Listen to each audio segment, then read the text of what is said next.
Morning. ప్రభువైన యేసుక్రీస్తు వారి పరిశుద్ధ నామములో అందరికీ శుభాలు.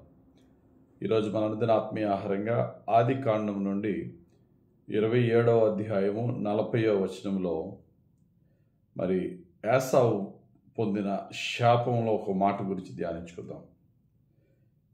నీవు కత్తి చేత బ్రతుకుదువు, నీ సహోదరునికి దాసుడు వగుదువు, నీవు తిరుగులాడుచుండగా నీ మెడ మీద నుండి అతని కాడి విరిచివేయుదువు అని అతనికి ఉత్తరం ఇచ్చాను.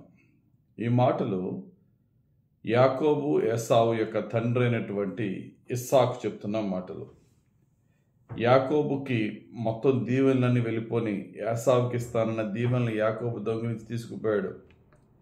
అన్న అయినటువంటి ఏసావు వచ్చి, నాయన ఒక్క దీవెనన్నా లేదా నీ దగ్గర బ్రతిమలాడుతుంటే, దీవెన లేవు కానీ శాపాలు వచ్చాడు. ఏంటి? నీ కత్తి చేత బ్రతుకుతావు, నీ సహోదరుడికి దాసుడు వగుతావు అని. అయితే చివరిన ఒక మాట ఉంటుంది, అది మనం ధ్యానించవలసిన మాట. నీవు తిరుగులాడుచుండగా నీ మెడ మీద నుండి అతని కాడి విరిచివేయుదువు అని అతనికి ఉత్తరం ఇచ్చాను. ఈ మాటను మనం చూస్తే దీనికి అర్థం ఏంటంటే, ఏసావు నీ తమ్ముడికి నువ్వు దాసుడు అవుతావు. అయితే ఒకటేంటంటే, నీవు బలపడిన తర్వాత ఆ దాస్యపు కాడిని నీవు విరిచివేయుదువు. గమనించండి, మనందరి జీవితాల్లో కొన్ని కాడులు ఉంటాయి. ఆ కాడులు మనము మోస్తూ ఉంటాం. కానీ ఒక టైం వచ్చినప్పుడు ఆ కాడిని మనం విరగొట్టగలగాలి. అది ఎప్పుడంటే, మనము గ్రో అయ్యే కొలది, మనము ఎదిగే కొలది మన మీద ఉన్న కాడిని విరగొట్టే శక్తిని మనం పొందుకుంటాం. ప్రతి ఒక్కరూ కూడా ఏయో శోధనలు, ఏయో బాధలు, ఏయో కష్టాలనే కాడితో వారి జీవితాన్ని ముందుకు నడవలేకపోతూ ఉంటారు. భక్తుడని యాకోబు దీవెనలు పొందడం మాత్రమే కాదు, ఆ డేంజరస్ సిచ్యువేషన్ని డిలైట్ఫుల్ సిచ్యువేషన్కి ఎలా మార్చుకోవాలో కూడా ఆయనకు తెలుసు. ఆ భయంకరమైన పరిస్థితిని ఆశీర్వాదకరమైన పరిస్థితిగా మార్చుకునే పద్ధతి యాకోబుకి తెలుసు. తండ్రి యొద్ద నుండి దీవెనలు దొంగిలించినందుకు తన అన్న అయినటువంటి ఏసావు యాకోబుని చంపడానికి చాలా కోపంతో వచ్చినప్పుడు, ఒక్క రాత్రిలో దేవునితో పెనుగులాడి ప్రార్థన చేసి అన్న హృదయాన్ని తమ్ముడు పట్ల ప్రేమగా మార్చుకోగలిగిన ప్రార్థనాపరుడు యాకోబు. ఏదేమైనా తనకు కావాల్సింది సంపాదించుకున్నాడు, శారీరక తండ్రి ద్వారా కానీ పరమ తండ్రి ద్వారా కానీ. నీ జీవితంలో, నా జీవితంలో కూడా శాపాన్ని కూడా దీవెనగా మార్చుకోవచ్చు. ఆ డేంజరస్ సిచ్యువేషన్ని డిలైట్ఫుల్ సిచ్యువేషన్కి ఎలా మార్చుకున్నాడు?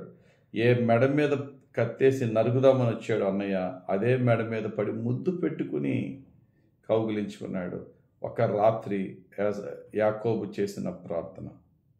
ఇక్కడ యాసావుతో దేవుడు అంటున్నాడు, తన తండ్రి అయినటువంటి ఇస్సాకు అంటున్నాడు, నీవు తిరుగులాడుచుండగా, ఇంగ్లీష్ బైబిల్లో ట్రాన్స్లేషన్ అంటాడు, నీవు బలపడుచుండగా, when you are getting strengthened you will break the yoke.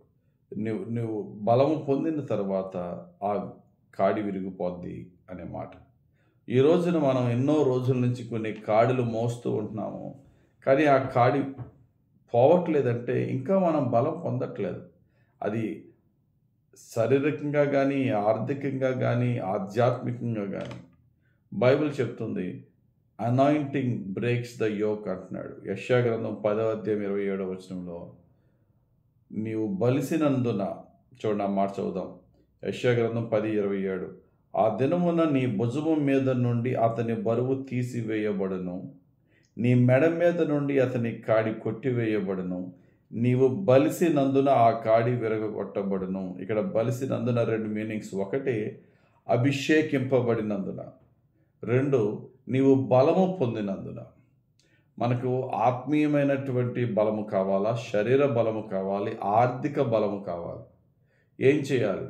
ఆత్మీయ బలము కావాలి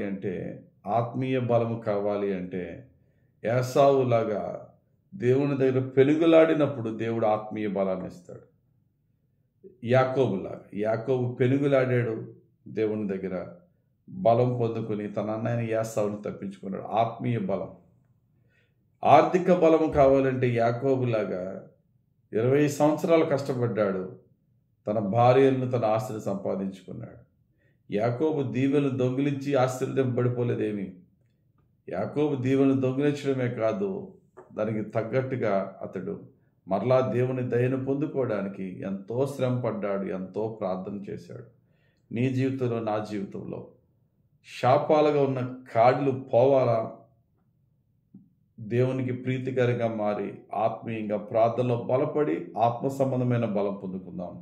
అంతేకాదు కష్టించి పని చేసి బలము పొందుకుని ప్రతి కాడిని విరగొడదాం. అంతే తప్ప భయపడి కూర్చుంటే, దేవునికి దూరం అయిపోయిన స్థితి నుంచి మరలా దేవుని దగ్గర రాకుండా ఉంటే మన కాడులు ఇంకా మనల్ని కృంగదీస్తాయి, శత్రువులు ఇంకా మనల్ని కృంగదీస్తారు.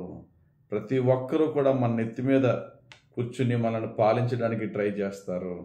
మనము శక్తివంతులుగా ఉండాలి, బలవంతులుగా ఉండాలి, వృద్ధి చెందాలి.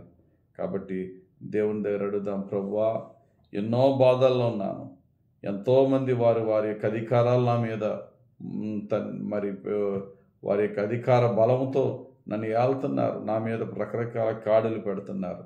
నన్ను బలపరచు, ఆ కాడులు విరగొట్టు. ఆత్మీయంగాను ఆర్థికంగాను నేను అభివృద్ధి పొందటానికి కావలసిన పరిశుద్ధ జీవితము, కష్టించి పనిచేసే జీవితం నాకు ఇచ్చి నన్ను అభివృద్ధి చేసి నా మీద ఉన్న కాడులన్నీ విరగొట్టు నాయనా. నన్ను గౌరవంగాను స్వతంత్రంగాను జీవించే భాగ్యం ఇవి ప్రభు అని దేవుడిని అడుగు. యాకోబు కాడులను విరగొట్టిన దేవుడు మన కాడులను విరగొడతాడు. ఇక్కడ ఏసావుతో ఇస్సాకు చెప్పినట్టుగా నీవు బలపడినప్పుడు నీ కాడులు విరిగిపోతాయి అన్న విధంగా మనం బలం పొందుకుందాం. ప్రతి కాడి యేసు నామములో విరగొట్టబడును గాక. ఆమెన్. ప్రార్థన చేసుకుందాం. పరిశుద్ధుడా, ప్రేమ కలిగిన తండ్రి, ఈరోజు నీ వాక్యం ధ్యానించుకోవటానికి మాకు ఇచ్చిన అవకాశం బట్టి వందనాలయ్యా. మా మీద ఉన్న ఆర్థిక భారము, అనారోగ్యము, శత్రువు, పాపము, వ్యసనాలు, ఈ కాడులన్నిటినీ మారు మనసుతో నీ పాదాలు పట్టి నీ ఆత్మబలం పొందుకొని కష్టించి పని చేసి అభివృద్ధి పొంది ఆర్థికంగా ఫలించి ప్రతి కాడిని విరగొట్టుకుని నీ ఆత్మ సహాయముతో తండ్రి ప్రతి కాడి విరగొట్టబడి స్వతంత్రులుగా సంతోషముగా నీ రక్షణానందముతో నీలో స్వతంత్రాన్ని అనుభవించే భాగ్యం మాకు దయచేయమని యేసుక్రీస్తు వారి పరిశుద్ధ నామములో నీ పరిశుద్ధ పాదాలకు అప్పగించి ప్రార్థించి వేడుకొనిచున్నాం మా పరమ తండ్రి. ఆమెన్. తండ్రి యొక్కయు కుమారుని యొక్కయు పరిశుద్ధాత్మ దేవుని అభిషేకము బహుబలముగా మనపై దిగి వచ్చి ప్రతి కాడి విరగొట్టి మనల్ని స్వతంత్రులుగా చేయునుగాక. Amen, amen, amen. God bless you. Have a very blessed day.